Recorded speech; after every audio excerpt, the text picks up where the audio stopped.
It's time for Coffee with the Chicken Ladies, a podcast for people who love chickens.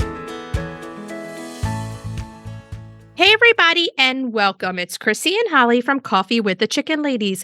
We're here, and this is episode number 132 of our podcast, where we talk about everything chicken, family, fun, and more chickens. More chickens. We drink a ton of coffee. I'm talking a ton. But most importantly, we hug chickens every day. And we kiss them too. Don't forget. We brew coffee from a little coffee house in historic Gettysburg, PA. Bantam Coffee Roasters. Holly Ann, what kind of coffee are we brewing today? Today is the absolutely delicious Kenyan coffee. I think it's my personal favorite, with notes of dark chocolate and caramel. And that's why it's your favorite. It's got caramel in it. That's right. And you too can drink coffee from Bantam Coffee Roasters. Where can everybody go? BantamRoasters.com. And follow them on Facebook and Instagram. Are you ready to sip some coffee and chat? I am. But first, a word from our sponsor. We have some exciting news to share from our sponsor, Grubbly Farms. This month, you can receive 30% off if you're a first-time buyer. I'm a longtime subscriber, and my flock love the healthy, nutritious treats. Orders $40 and more ship free. If you haven't heard, Grubbly's has a fantastic layer pellet and crumble feed. It's packed with plant and insect protein. It's perfect for those picky chickens and ducks. This offer does not apply to subscriptions and cannot be combined with any other discounts. It's a great time to try Grubbly Farms if you haven't yet. Use the code CWTCL30 for 30% off your first purchase. Try it today. Okay, so how are you doing today? I'm doing pretty well. How are you?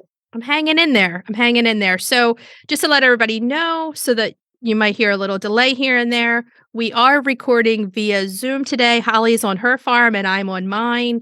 Holly had some sheep shearing business that had to be done, or shall we say, not done. It was a complete debacle. It was. I don't want to be unkind, but the best I can say here is that the shearer that we hired was not up to standard. And yes, and so they sheared one of my sheep, and Pete and I will be shearing the other 5. And because I don't want to be a negative Nelly, that's all we're going to say about that. Yeah. So you were at your farm today, and that's why we're here. But you have 1 sheep done, so 4 to go over Memorial Day weekend. 5 more to go. Yeah. Oh, man. Yeah. Remember, we got Limpopo last year. So I know. Yeah. You're like, yay. But look at it this way. I have 10 sheep altogether. So 5 of them are done. I have 5 You're more halfway to do. there. You're halfway there. We got this. So and a little nip of whiskey here and there. It'll get me through. Yeah. A little more than that. Maybe a 5th. Maybe. By the time it's all said and done, maybe. I'm getting too old for this, man. Oh, yeah. So how are you doing on everything else besides that? Everything's great. I cannot wait to see these chicks grow up. They're all beautiful, but I'm absolutely enthralled with the dark Brahmas. Oh, yeah. And they're just the most beautiful birds. They're getting these beautiful silver penciled feathers. I just can't wait to see all of them grown up. Mine over here are some of the most fun batches of chicks I've gotten. I have to say, Joe always says the Houdans look like they belong in a marching band. And when you let them out, they're running around. They run, get a running start, and run and fly into your lap when you're sitting. They're like, you can't be unhappy when you look at a Houdan. They're so funny. And don't forget, it was the Houdan party bus. Oh, yeah, the Houdan party bus. And they're like, keep the party going. Sophia and I had them out last night in the garage for a while, and they run and then they slide. It's hilarious. It's hilarious. I'm not surprised, though. And then the Cochin are so chill. They just look at them like, man, what are you doing? I love Cochins. You're going to be enthralled with those Cochins once they're grown up. They are just the best birds. My smallest one is Francesca, and she is the total snuggler of the group. Mm-hmm. So she's going to be I'm going to sit on you for hours chicken. I can already tell that. And then Joe says, Chris, you have 1 rogue Buff Orpington in there. I'm like, yeah, that's Margot. Margot's a rogue Buff Orpington. When we popped open the box from McMurray Hatchery, I was like, there's the Orpington right there. You can't miss her. There's Margot. That's right. Okay. So why don't you tell everybody about the Backyard Chicken Summit that we're going to be in? So we mentioned this last week. We will tell everyone again. We are going to be speakers in the Backyard Chicken Summit. It's a first ever inaugural event. It's June 12th through 14th. It's a completely free event. You can go to see the speakers in real time. That includes our presentation, which is building your perfect flock with heritage breeds. If you want to see presentations again, or if you want to access them afterwards, you'll have to buy the admission and the toolkit. And that's a bunch of different guides, written guides that people have put together, and that will give you all access. We have links on our show notes. Those links are our affiliate links. So if you do buy the toolkit, we will earn a small commission from your purchase. It's going to be such a fun event. And we're going to be in the Facebook Live room for about an hour after our presentation. Our presentation is the first day. I believe is it 1 o'clock? At 1 o'clock on the first day, right? So June 12th at 1 o'clock. Mhm. So that's when you can see us. And then we'll be in the live Facebook group after. And you can chat with us for a little bit afterwards. Okay, so that brings me to this. If you're listening to our show and you're loving it, head over to Apple Podcast and leave us a written review. It does amazing things for the growth of our show. And while you're there, hit that subscribe button. You never miss an episode, and it's also a great way to help us grow. If you're looking for other ways to help the podcast, you can share your favorite episodes on social media. You can tell a couple of chicken-loving friends about the podcast. You can visit our Etsy shop. Check out the mugs and t-shirts we have there. You can become a patron of the show, patreon.com/coffeewiththechickenladies. And the other way you can help the podcast is visit our website, use our affiliate links and discount codes, and buy products from our sponsors. Yay! Hey, Chris, Yeah. do you like subscription boxes? Does it have anything to do with chickens? Of course. Then yeah. Let me take a minute to tell you about the Chicken Love Box. If you love goodies for your chickens and you need to go to chickenlove.com. I love the mega box. Tons of useful products for my flock and a chicken tea for me. You can't go wrong with a chicken tea. They are so cute and so soft. In the February box, I absolutely love the red iron rooster trivet and the seed block. I really love that egg timer. It's going to be great when I'm baking. And those chicken stickers are going to be awesome on notes I send out. Boxes start at $39 a month. They ship immediately after your order, and shipping is always free. Such a great deal. Don't wait. Get off the nest and click already. Use the code CWTCL50 for 50% off your first box of a 3-month subscription or more. That's chickenlove.com. That's chickenluv.com. Get your subscription today. Have you heard of Strong Animals Chicken Essentials? They make natural supplements for your flock. Strong Animals has used plant-based products and natural approaches to promote the health and vitality of backyard flocks. Their products contain organic essential oils, prebiotics, and other natural ingredients to support the immune system and digestive health. Give your chicks and chickens what they need to thrive with Strong Animals health products. Visit GetStrongAnimals.com today. The Breed Spotlight is brought to you by Murray McMurray Hatchery, defining quality for generations. For over a century, Murray McMurray Hatchery has remained a trusted family-owned business, working tirelessly to ensure our poultry meet the highest standards.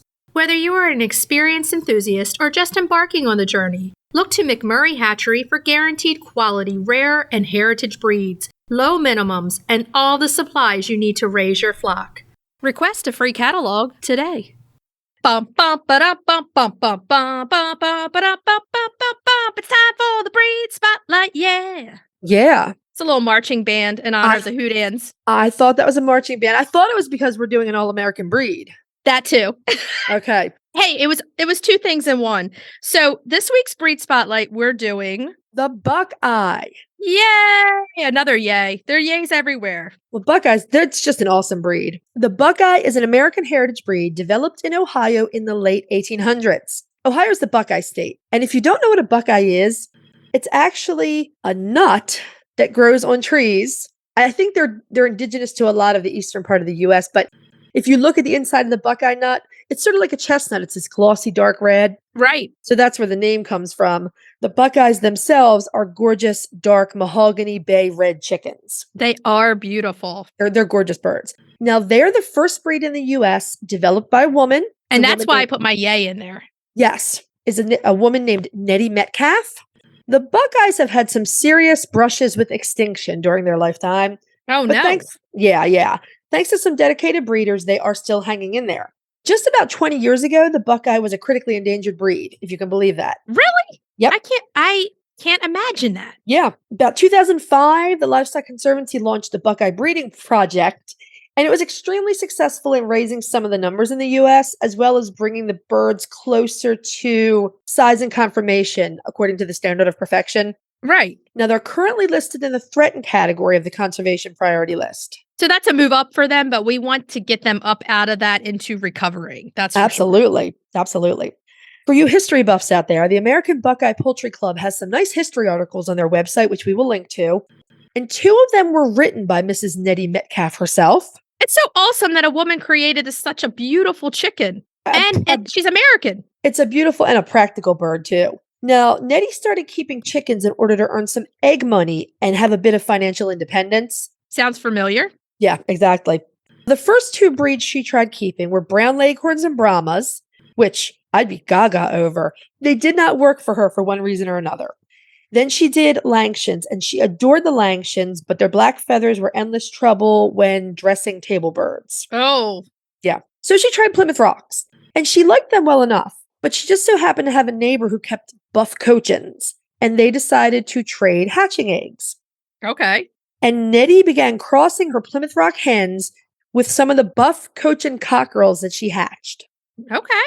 Just a little side note, these articles are interesting for lots of reasons. But one of the big standouts to me was Nettie's frankness about how many of her chickens they lost early on because they didn't know how to give them good care. And I feel like that's where, in this generation where we are today, we can benefit from all those mistakes that were made way back and Well, learn right. from them. Well, right. And it's a good thing to talk about them because so often I'll hear or see people saying, well, our grandmothers knew what they were doing. It really is that easy. Well, no. If you listen to Nettie, your grandmothers killed a lot of chickens in their time. Yeah. They just didn't have the social media out there or anything out there to Right. talk about it. So many knew about it. Exactly. Right. Right. If you weren't lucky enough to learn from someone who was really good at chicken keeping, then you probably did lose a lot of chickens. Yeah. Nettie really liked some things about the rock Cochin crosses, but she decided to add another breed, in her words, in an effort to liven things up. Oh, she wanted a party out there. Yeah, I guess so. So she added in what she thought were black-breasted red game birds. Okay. That's a weird mix. I That's a know. weird bird to just throw in the mix. It kind of is. So some of the resulting birds were red, and she was just smitten with the red birds. She decided right then and there she was going to breed for red. But she later figured out that those game birds had actually been crossed with dark Cornish. Mm. And they eventually it worked out because they were the source of the Buckeyes peacocke. Okay. After many more generations of breeding and ignoring her neighbor's snarky comments about her mongrel chickens, those are my words, not hers. She was nice about it. She decided to name her birds Buckeye Reds because of their resemblance to that Buckeye nut. It's an awesome name, too. It is. It really is. I mean, Ohio is known as the Buckeye State. Exactly. When I was doing research for this bird, I'm searching for the Buckeye, and I'm getting articles about Buckeye incubators and Buckeye this and Buckeye that, everything from Ohio. So Nettie went on to get the breed accepted into the American Poultry Association Standard of Perfection in the American class in 1904. And let's just put that out there. That's not easy to do. And she did it all by herself with no Exactly. support. Yeah, that's not, I mean, there are breeds today that want or need to be in there that are still struggling to get in there. This woman in 1904 did all this breeding to get a chicken, which she felt like had the look that she wanted, everything she wanted, and she got it. And it's amazing to me. She did show her birds once they were in, and she went on to found a Buckeye Club. She did it all, man. She really is amazing. So, how about their appearance? Let's go into their appearance. They are heavy. They're dual purpose, with the roosters averaging, now get this, about 9 pounds. And the hens, they're a lot smaller at 6.5. So there is I always like seeing these chickens that have the big ranges between the roosters and the hens. And sometimes I always wonder why, but 9 and 6.5. So that's a pretty large chicken, even for a hen. That's a larger chicken. I feel like a lot of the American breeds are the breeds that have that big disparity. I mean, just think about Jersey Giants. Oh, yeah. Oh, yeah. So they are the gorgeous dark red color with the tight feathering often found on the American breeds. Okay. And they have small peacombs that Holly Ann was talking about, the red faces, red earlobes, and small wattles because they're a bigger bird. They're going to be a little bit more cold hardy. Yep. Now, they do have sturdy, broad bodies with those yellow legs and feet. We all know I like yellow legs and feet in a bird. I just love Nice. It's pretty. Yeah, so pretty. And like I said before, they're cold hardy. They got the big body mass and they got that small pea comb that's going to be protected a little bit more with cold winters. Yeah. They're probably going to need some support in hot weather. I mean, Definitely. They're not as feathery as, say, a Cochin, but that body mass will work against them. And that dark gray color probably too. Oh, yeah. So lots of shade. So the hens are good layers of large brown eggs, which it's a good thing she kind of put that into the developing of the bird. They're good layers. And there's some variability in the laying, from 150 to 200 per year, or you get about 3 or 4 eggs a week. And that's a great number for a family, let's say a 4 or 5 that's going to feed you guys. They do sometimes go broody. And when they do, they're excellent moms. So if you want a broody bird, this is for you, or you're going to be fighting a broody bird. I fight a lot of them. It's not fun. I know. A lot of our breeds go broody. A lot of our favorite breeds are broodies. And yeah. Not fun. Not fun. No. So personality, Buckeyes are friendly and curious. They don't like being closely confined for too long, though. Okay. They're good companions, and they're often right with their people to see what's going on. They're reputed to do very well in a mixed flock. One of my key points for birds. Yep. I love it when they do well in a mixed flock. Absolutely. And because they're active for such a large breed, they either need a really big run or closely supervised free-range time, as you would expect. Very good foragers. They would make an excellent homestead breed. Beautiful bird. They're popular for showing, and they're just so pretty. They really are. They're a beautiful addition to a backyard flock. You know what I'm going to say. I could definitely see this bird in my flock. Right now, my inn is full, so I can't say that about any more birds. My inn is full too, but Pete and I were talking about doing a whole coop that's American hens. Oh boy. So, I'll live through you guys. I'm going to come over and visit all your I'll birds. Have Delawares and Jersey Giants and Buckeyes and who else in the Americans? Dominiques, Javas. And while you're doing that, I'm going to have a marching band over here. You are. A party bus. The Houdan party bus. Okay, so let's go into this all-important question now that we've talked about how beautiful this bird is, how great of a homestead bird this is. Where do we find them? You want to check the Livestock Conservancy's Breeders Directory, Sandhill Preservation Center, My Pet Chicken, and many of the large hatcheries carry them. We have even seen them in our local farm stores here, the mill. Yes, they have had them multiple years. And I have been sorely tempted. Going in for feed, coming out with a chick. It's been known to happen. That's how I got my Jersey Giants. Okay, so we know where I'm going next. If you have the Buckeye, we want to see your pictures. Flood our Instagram or Facebook DMs with your pictures, and we will give you a story. We love seeing your birds. It makes our day when the pictures come in. We love seeing how much you love them. I'm just over the moon that we got so many Waiting True Blue people sending in photos. That and the Polish exploded. I loved it. Everyone loves their Polish. Yes. Loved it. Okay. So if you have this bird, we want to see them. Send us pictures. If you're looking for a chicken coop that's produced in a planet-friendly, sustainable way, try Nestera. Each coop is made from highly durable, 100% recycled plastic that keeps the equivalent of up to 2,000 shampoo bottles out of a landfill.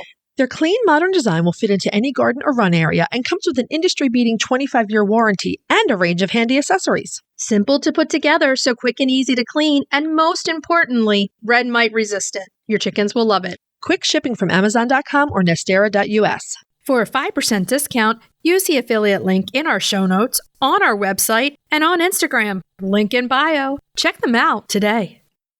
Roosty's proudly sponsors Coffee with the Chicken Ladies.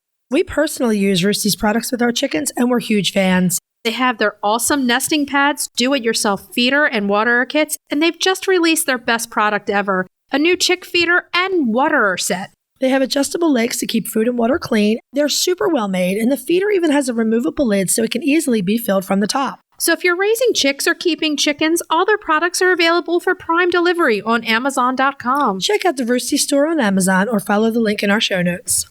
Now we're ready to move on to main topic. Yeah. Okay. We have 2 mini main topics this week. We're going to break up 2 small subjects so that we can kind of touch on them. The first we want to talk about is something that's going to be coming up pretty quickly on the calendar. So we want to make sure everyone's aware of it. It's the new federal antibiotic law. And we don't know if everybody knows about it, but we're going to explain it to you right now. Okay, so it goes into effect on June 11th, 2023, so just about a week from now. Starting on that date, all sales of antibiotics for veterinary or animal use will require a prescription from a veterinarian. That This means is a everything that you get at Tractor Supply, yes. your farm It does supply it stores, doesn't everything. mean it doesn't mean dewormers, it doesn't mean vaccines, it means antibiotics. This is a federal regulation. It applies across all US states. The phrase you will see is that medically significant antibiotics, including SMZ, oxytetracycline, and penicillin, are no longer available over the counter. We don't like it. We don't like it either, but we all need to figure out how to deal with it. Yeah, this is why we've always said all along to have a relationship with your veterinarian, because at some point you're going to need them. And now you're really going to need them. If you have chickens, this is the time to set up a well appointment with your closest poultry veterinarian so that when you need these medicines, you can get in quickly and get them because you're going to need your vet. Now, you don't necessarily have to purchase antibiotics straight from your veterinarian. You can buy them from an online supplier, but you must have a prescription from your vet in order to do so. Right. So you have to have that relationship with your veterinarian at this point to get any type of antibiotic. This can definitely cause problems for all of us, and it can lead to vets struggling with more clients than they can handle. Contrary to what you might see online, we can tell you that the average vet is not going to make more money because of this regulation. If anything, it may become a burden for them. They're going to be overloaded, and it's going to be harder to get in when you have a sick pet. This is the thing that we don't like about this, but we all have to just deal with it. Well, I mean, it causes problems all around. And this is a case of, well, I'll explain a little more, but essentially, this is a case of big business did us all wrong. Holly Ann did the research into figuring out where this all came from, why we're dealing with this now. So why don't you tell us all kind of what you found? Okay. So after doing a lot of reading, and there are a couple of these articles and studies that I'll link to in the show notes. After doing a lot of reading, it looks like this is a last-ditch effort by the FDA to try to stop overuse of antibiotics, essentially prophylactic use in food animals in commercial settings. And the reality is antibiotic resistance is a serious problem, and Right. it generally is not coming from the general public's use of antibiotics from animals. It's tied to commercial farms. I found an article by UC Berkeley, and they looked at a couple of states that already had an antibiotic regulation, Maryland being one of them, Right. and found that it wasn't working anyway. So the FDA has issued this regulation. The article by UC Berkeley cites the beef and pork industries as the biggest rule breakers. Right. So it's essentially somebody acts badly or poorly on the playground and everybody has to go in. Yep, that's That's it. what's kind of happened. And you also found that it's not so much on the poultry side as it is No. on beef and pork. So No. they're all lumped together in that same category. Right. And that's why. So, by removing antibiotics from the shelves of farm supply stores and online veterinary suppliers, the FDA is essentially making a desperate pitch to stop those farms. The regulation requires farms to have what's called a VFD, a veterinary feed directive, as well as Okay. a prescription before using antibiotics on a herd. This puts a lot of pressure on the veterinarians because it allows a veterinarian to make a risk-based assessment of these commercial livestock herds before an entire herd is treated prophylactically, and the antibiotics end up in the food system. I mean, a lot of times with the meat that's coming in, you don't understand how much other stuff you're eating when you eat this. Right. So this is what the FDA is trying to curb along with stopping resistance to antibiotics. The plain fact is that there are astonishing numbers of meat that come into retail establishments, supermarkets, and the drugs in them haven't even been disclosed. Right. That's a big problem. So we urge everyone to establish a vet-client relationship as soon as possible. As always, our offer stands. We will help you find a vet. You may have to drive, sometimes as much as an hour or so away, but look at it this way. Your poultry deserve care and you deserve peace of mind. Right. So we have helped, it's countless the number of people that we have helped It's a find lot of poultry people. vets. A lot of We people. take our time, we take the time that we have, and we help you. We actually go through the vets, we make the calls, and we tell you where to go. We want your chickens to be seen, and especially if they're sick and they need medicine, we will help you if you contact us. If you DM us, if you email us, we will help you. And they're out there. The poultry vets are out there. We will help you find a vet. It's so important. If you even start with a well visit, just to meet the vet and go in for an examination, that's all you have to do to become a client. That way, If something happens and you need the medicine, you have a place to go. So we're going to leave it at that. If you have any other questions or concerns or anything that you'd like to know about it, please contact us. We will help you the best that we can.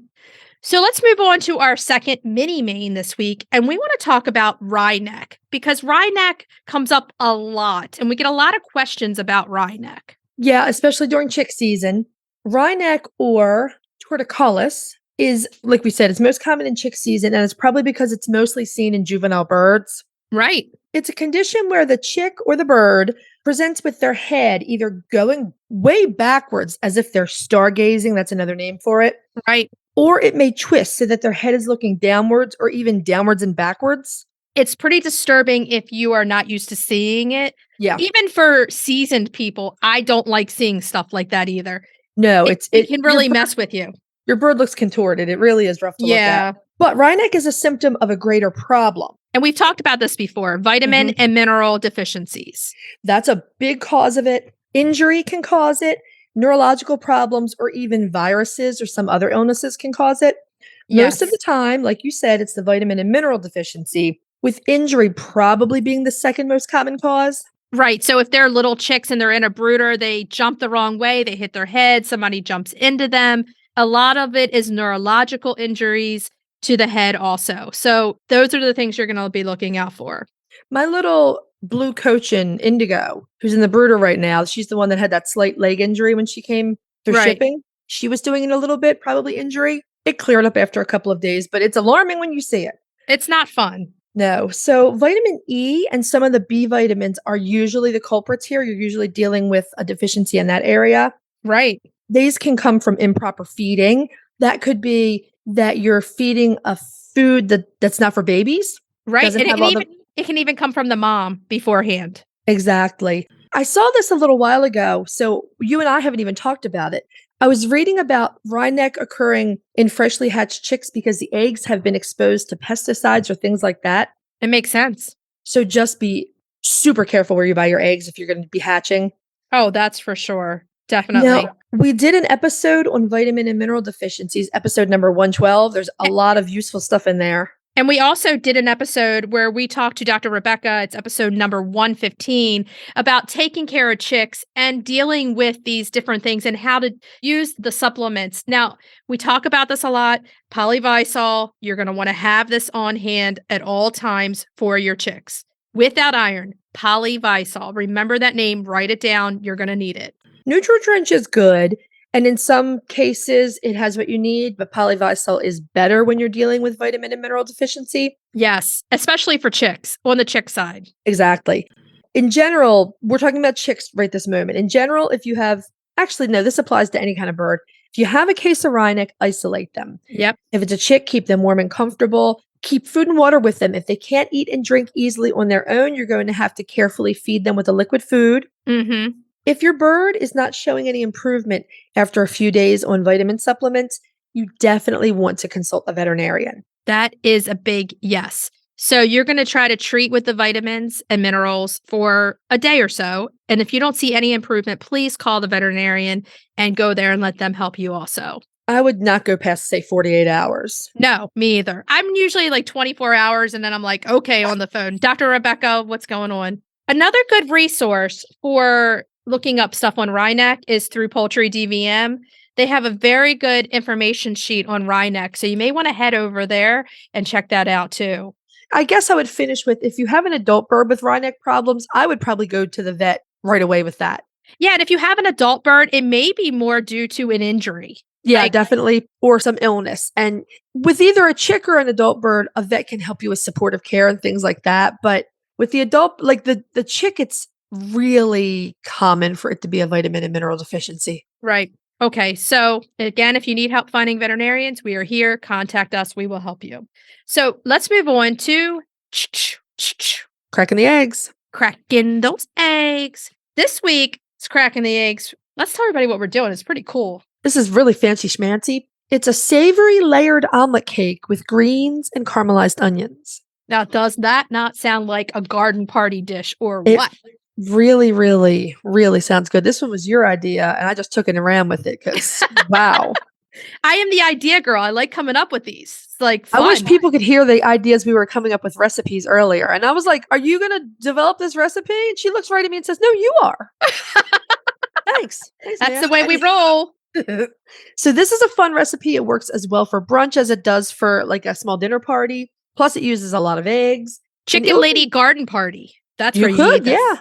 This would We be need to really throw- nice. We need to throw another one. Yes. And this would be nice with a nice glass of white wine. And I could really use a glass of white wine right now. Oh, yes, you could. Woo!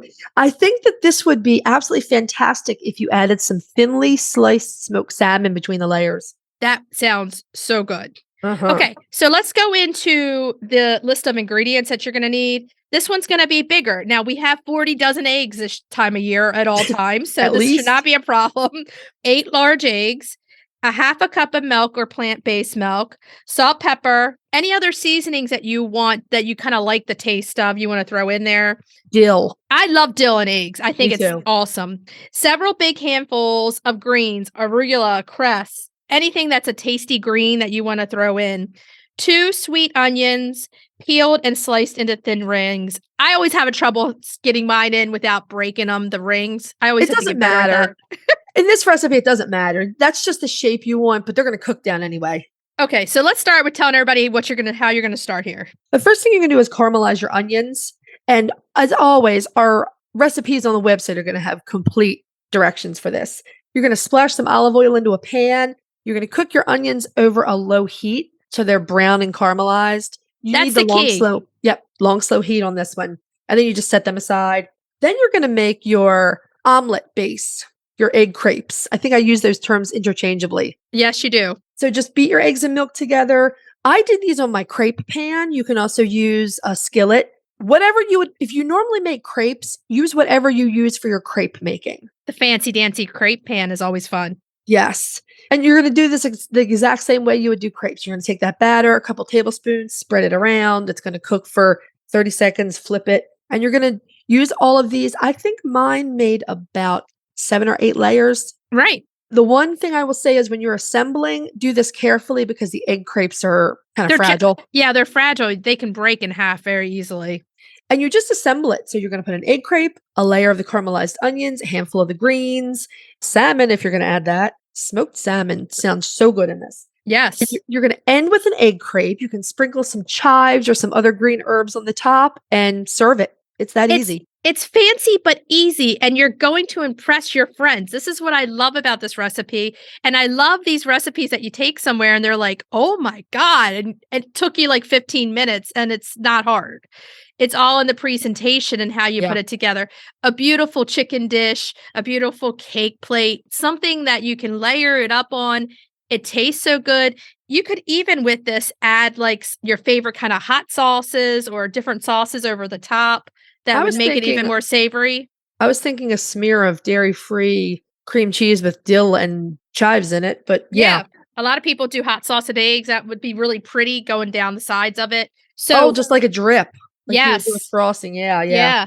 And it's all about the fun part about cooking is make the presentation of it. Like make the crepes, the egg crepes, and then have fun building it and then taking it and saying, look what I did.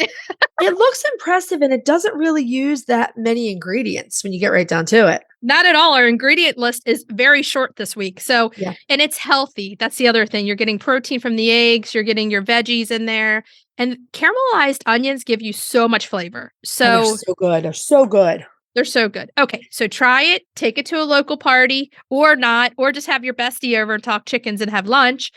Send us some pictures if you do it. This is one we want to see the pictures. We want to see what it looks like. Yes, please. Okay, so are we ready to move on to retail therapy? Retail therapy. Yeah. So this week's retail therapy, we're clearing up some confusion about powder to liquid foods. And that's how we're going to classify them because that's exactly what they are. Right. You buy a powder, you reconstitute it with liquid, and that becomes the liquid meal for your birds. So we have included some of these powder to liquid foods in our first aid kits. We keep them on hand for emergencies. We've recommended these to a lot of people over the past few months, but there's some confusion about the brands. So to clear that up, we're going to talk about Let's talk about the gold standard first, okay? That's the Emerade Omnivore Care. Now, this one is prescription only unless you're in the UK. If you're in the UK and you're listening to us, you don't need a prescription to get this, which we think it should be that way across the board, but it's not. So here in the US, you need to go and have a relationship with your veterinarian in order to get this food. So you need liquid food and antibiotics. So it's a win-win. Yeah, exactly. So this food is packed full of every single thing that your chicken's going to need to survive. If you wanted your chicken just to survive on this and you had to force feed them the liquid food, they could do it. And let me tell you, there's so many vitamins and minerals, they can. Gertie lived off of this for what, Holly Ann, like 2 months strictly after her crop problems. And her feathers were beautiful after she ate this. Well, after her surgery, Pete and I tube fed her for a week, and we had to build up the amount of liquid that could be in her crop. And we could actually feel her gaining weight off of this. Oh, within the first few days. And then because she wanted to eat too much, she had to come off of all solid food and go on strictly liquid for almost 2 months. Yeah. And so I syringe fed her 4 to 5 times a day with this food for over a month or 2. And she did beautifully on it. So it has every single thing that your bird's going to need to get through an illness. If they don't want to eat, it's perfect. But if you have a chick that just isn't thriving, this is your go-to for getting nutrition into a chick that's not thriving. This is how I saved Clover. Clover was on this for weeks. This is how I saved Clover. The Omnivore Care, the Emerade, is my favorite, but it is prescription. It's amazing. I had little Indigo on it for the first few days after, she had the shipping injury, and I don't know if the Omnivore Care has anything to do with it, but she is so feathered out and precocious and beautiful and outgoing. She's like a different chick than she was when she arrived. My refrigerator, now once you open this product, it has to stay refrigerated, or you can get it and freeze it if you want to always have it. But once you have it, if you have somebody that's just feeling off and you don't know why, giving them a liquid meal sometimes gives them enough vitamin and mineral boost to help them through whatever they're kind of coping with. It's a must for your first aid kit. If you have someone that will eat mash, you can mix it in with the mash. Exactly. It's not terribly expensive either. It's not over the top expensive. No, I think it's about $15 for a bag. A small bag, and the larger bags are about $35, and they last you a long time. Yeah, exactly. Yeah. Very easy to measure. Comes with its own measuring spoon that you do 1-to-1 when you measure it. So easy. Long shelf life. Yeah, it's an excellent product. So let's move on to the next. So the second choice is Critical Care by Oxbow. Now, this used to be prescription. It's not anymore. Some veterinarians will sell it like right in the lobby. Feathers, Scales, and Tails over in Carroll County, Westminster, here in Maryland. They have it in the lobby. You can go in and buy it if you're a client. But you can also get it on Chewy now. So that makes it so accessible that you can go right to Chewy and buy it. Yep. It's pretty good stuff. I don't think it is in the same class as the Emerade Omnivore Care. That stuff, I think, blows everything away. I do too. But if I couldn't get it, I would be on the Oxbow Critical Care. That's where I would go. Right. And this is the thing. We're going to talk about these now. If you're listening to this and you have chickens and you're building a first aid kit, when you finish listening, this is what we want you guys to do. Go on and either order something online, or if you have a vet, see if they can get you one and have it, because this is critical to saving these chickens once they get sick. Yeah. It's critical to have this on hand and ready to go. Sometimes just getting some liquid meals into them is the difference between them stopping eating and essentially dying, and getting the strength to keep going while they recover. Say in the heat, say your bird gets too hot and you have to bring them in. A liquid meal is a good boost to help them get through even just stressful weather conditions, anything. This is a major thing to have in your first aid kit. Yeah. So let's talk about the third option. The third option you can get on Amazon. It is KT Exact Hand Feeding Baby Bird Food. And it's really a baby tropical bird food, like for parrots, but it will work for chickens. It will work in a pinch. So if you have this on hand, this is our third choice, but they're all around the same price. Just know this. They're all around the same price. So if you can get one of the other two, they're the best ones, but Amazon can sometimes get it to you quicker. So if you're in a place where you need it right away, you might get it same day through Amazon. Amazon is the place to go to get the KT. You might be able to get it on Chewy as well. I think Chewy carries all of them, but I don't know that Chewy has the 2-day. Right. I think that's the difference between Chewy and the Amazon is Amazon gets you some stuff same day. Right. And when you have a sick bird, same day it's a crucial thing. Yeah, it can be a matter of life and death. Now, the fourth option is pretty similar to the third option. It's another hand feeding food for baby tropical birds. Okay. It is Higgins Intune hand feeding food. Again, also on Chewy. And it's still a good solid food that's going to get your bird the nutrients that they need. And that's what's important. Now, there's a fifth option that I don't even know if we even talked about, but it's making your own mash to liquid. And this is a lot harder and only if you're waiting to get the liquid food. But if you have a mash or a crumble, you can mix it with hot water and make a slurry and something that you can potentially give with a syringe. That's only in extreme cases if you don't have these foods. Yeah, you have to be careful with that because it doesn't always break down the way you need it to, Right. et cetera, et cetera. But if your choices are that and nothing, absolutely try that slurry. Yeah, try to make that slurry. And what I recommend too is taking the crumble and putting it in a food processor and making it as fine as you can from making it into a powder itself and then adding warm water and then putting it into a consistency where you can syringe it into your bird. So those are the types of things. And these are so important. And for retail therapy, we usually do fun stuff, but this is life-saving. And we want to make sure that everyone understands what these foods are out there because they're so important. I guess you could grind crumble or pellets in a coffee grinder if you had to. You could do that too. I always just use a food processor. I don't do it anymore because I have my Emerade here. Right. I go strictly right to that. But if you needed to, you could take your food processor and put your crumble in it and make it into a fine powder and then add hot water to it and then make it into a slurry and try to get into them that way. And sick birds usually like warm mash. We talk about warm mash all the time. It's taking your crumble food and adding hot water to it and making it very soft. They love it when they're sick. So that's another possibility. You can do it with pellets too, if all you keep is pellets. But when you're making pellets into mash, leave a lot of space because it expands a lot. Yeah. And you have to let it sit for a while too, so that it really takes in that water so that you can mash it up. Exactly. I don't feed pellets, so I feed crumble, so it's always kind of ready to go. But I always forget that there's pellets and crumble out there. Okay, so if you have any questions, once again, feel free to message us, to email us, and we will help you the best that we can. We enjoy talking and messaging with everybody, and we love it when we're able to help you. So it makes us happy to make you guys feel a little bit easier taking care of your chickens, that's for sure. Should we tell everybody what we're going to be talking about next week? Next week is, if I say so myself, a fantastic episode. It's so much fun. We are spotlighting another American classic breed, the Wyandotte. It's huge. For our main topic, we have a super fun interview with Mark and Twain from Nutrena. We're going to be talking about some company history of Nutrena and Cargill and some food science too. It's good stuff. Those guys are so much fun. I love talking to them. Cracking the eggs. We're doing a strawberry streusel muffin. Yay. And retail therapy, we're profiling this fantastic company called Mason Cash. They make mixing bowls with chickens on them and hens on nests. Did you know they exist? They're awesome. I did not until you found them. They're great. Okay, so what should we tell everybody to do until next week? Hug your chickens. Every day and kiss them too. We'll talk to you next week. Bye-bye. Bye. If you'd like to see more of us, please follow us on Instagram at Coffee with the Chicken Ladies.